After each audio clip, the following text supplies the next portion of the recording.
नमस्ते साथीहरू, आज चाहिँ म पल्सर 220 एफको बारेमा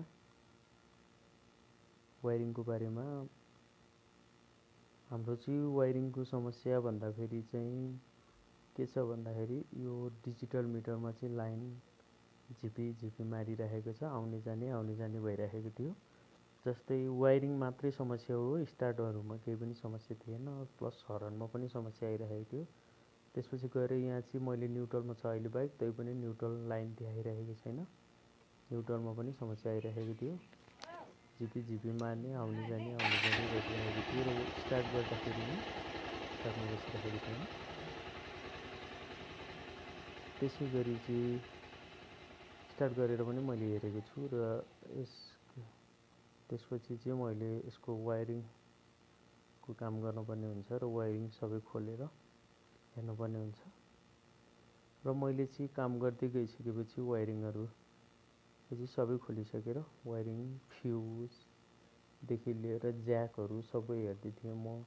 वायरिङको जोइनहरूमा कार्बन जमेको हुन्छ, कार्बन जमेको पनि हेर्नुपर्ने हुन्छ र कार्बन जमिसकेपछि नि तारहरू मक्किने त्यस्तो समस्या आउन सक्छ।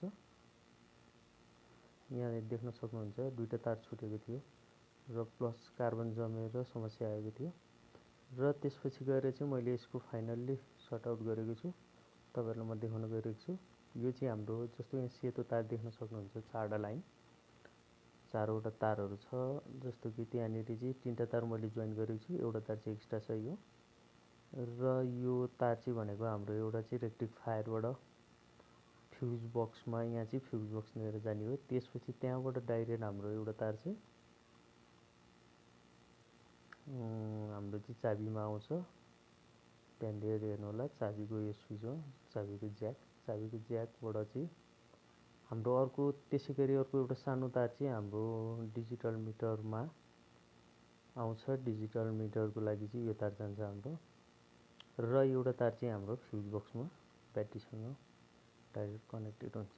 फ्युज बक्स डाइरेक्ट र ब्याट्रीसँग कनेक्टेड हुन्छ।